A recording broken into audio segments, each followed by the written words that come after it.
안녕하세요. 데이업의 멘토 안호준입니다. 오늘 여러분들과 함께 볼 종목은 동양고속입니다. 제가 지금 소제목으로 코로나 이후 지속적인 연속 적자 이렇게 적어놨는데, 이 코로나 이후에 어떻게 보면 그 업황을 찾은 업종들도 있고 아직도 그 침체기에 있는 업종들도 있습니다. 물론 소상공인들 지금 매우 힘들다고 하는데, 지금 동양고속, 어떻게 보면 종목에서 여러분들도 아시겠다시피 이 고속버스를 운영하는 회사인데, 이 고속버스 업체도 지금 현재 이 코로나 이전에 업황을 회복하지 못하고 있는 중이라고 합니다. 그래서 일단 실적으로 보는 동양고속의 현 상황을 한번 체크해보고 향후 실적 및 주가 방향성이 어떻게 될지에 대해서 여러분들과 한번 이야기 나눠보도록 하겠습니다. 그러면 실적을 한번 볼 텐데, 지금 23년 실적은 매출액은 1200억, 그리고 영업이익은 3억 적자가 나왔습니다. 이것도 사실 어떻게 보면 많이 개선이 됐다라고 볼 수 있는 게 22년, 21년을 보면 22년 같은 경우에 매출액 한 1000억 정도, 그리고 영업이익은 마이너스 112억, 거의 100억 넘게 적자가 난 상황이었고, 코로나가 극심했던 20년도, 21년도 같은 경우에는 매출액 자체가 뭐 지금의 뭐 어떻게 보면 뭐 한 60% 정도, 70% 정도도 안 나오는 상황이었고, 영업이익단에서는 거의 뭐 200억 정도 적자가 나는데, 현재 지금 이 적자 폭이 줄고 거의 뭐 흑자 전환을 하기 직전의 상황이기 때문에 24년도에는 어떻게 보면 매출액이 이 정도, 그리고 최근에 이 여객 수요가 다시 증가하고 뭐 여행 수요라던가 이런 부분으로 매출액이 지금 23년 수준에서 유지를 한다거나 조금 높아진다고 하면 영업이익단에서는 어떻게 보면 흑자 전환을 할 수 있는 시기이지 않을까라는 시장의 기대감이 있는 상황입니다. 왜 이 시장에서 이 정도의 기대감을 갖냐라고 한다면 이 코로나 전에 한번 실적을 봐야 될 텐데, 코로나가 있는 2020년 이전에 보면 2019년 실적으로 보면 매출액은 1,400억, 그리고 영업이익은 100억 가까이 나왔던 회사입니다. 어떻게 보면 지금 고속버스 터미널 혹은 뭐 시외버스 터미널에서 이 동양고속 굉장히 많이 볼 수 있고, 이렇게 사측에서 공공의 목적이 아닌 이 개인 업무를 위해서도 이 버스 뭐 전세버스라던가 이런 사업, 그리고 이 회사 어떻게 보면 뭐 회사의 그 출퇴근 버스라던가 이런 부분에 대해서 사업을 지속적으로 하고 있었기 때문에 어떻게 보면 24년도에 이 2019년 실적을 회상해 본다면 충분히 흑자 전환을 할 수 있는 기업이다. 그만큼의 인프라라던가 그만큼의 사업력이 있는 회사다라고 볼 수 있는데, 제가 지금 어떻게 보면 보여드린 이 적자 실적에서는 이 코로나로 인한 비대면, 뭐 이동 제한, 뭐 이런 것도 있겠지만,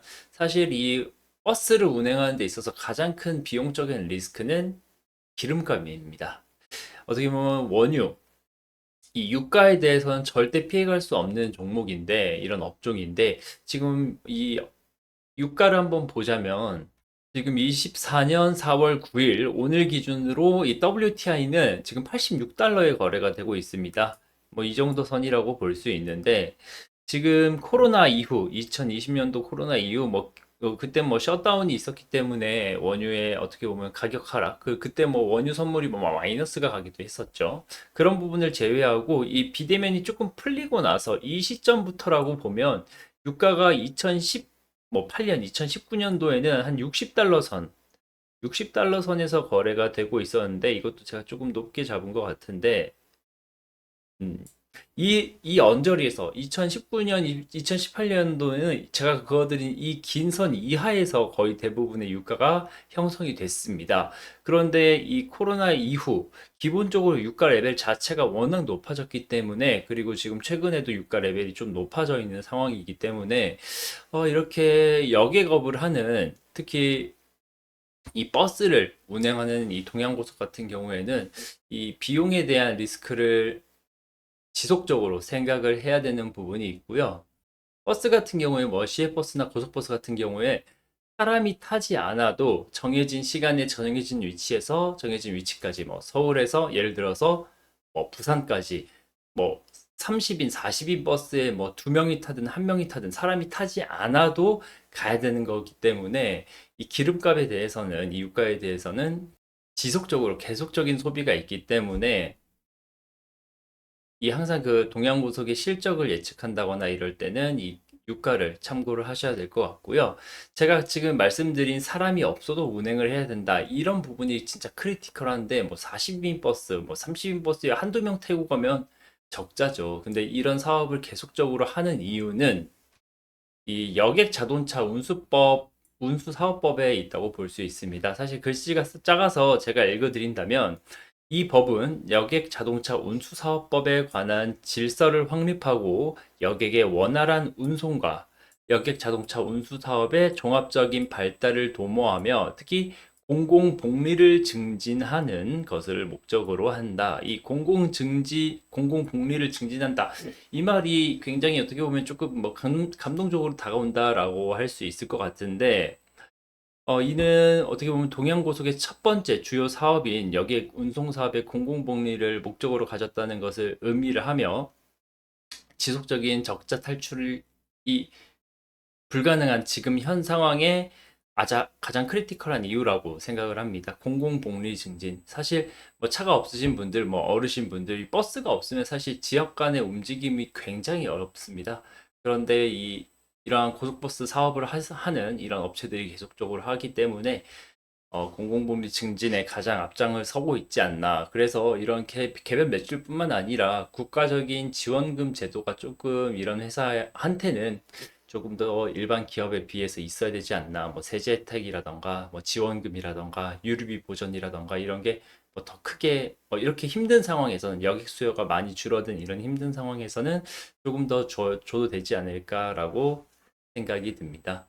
그러면 차트 보고 마무리할 건데 제가 지금 코로나 시기부터 지금 차트를 쭉 가지고 왔습니다. 뭐 매출 감소라던가 영업이익 적자가 지속적으로 일어나는 상황이기 때문에 이 주가 하락은 어쩔 수 없다고 지금 생각이 드는 상황이지만 어떻게 보면 23년도에 1200억 매출 그리고 3억 적자였기 때문에 마이너스 3억 이게 흑자로 돌아선다면 24년도에는 어느 정도 주가의 그 방향성이 지금이랑은 조금 달라질 수 있지 않을까라는 생각이 들면서 지금 어떻게 보면 이 동양고속 이 코로나가 어떻게 보면 어떻게 보면 끝나갔고 앞으로 이 여객 수요라던가 여행 수요가 더 폭발적으로 늘어날 거를 이제 예상을 하고 있고 사람들은 그리고 지금 뭐 리스크인 유가의 부분에 있어서 조금 높은 상황이지만 말씀드린 대로 버스가 가득가득 차서 사람들이 뭐 여행을 다니고 그런다고 한다면 충분히 어떻게 보면 이 숫자적인 이 실적으로서는 개선이 있을 수 있고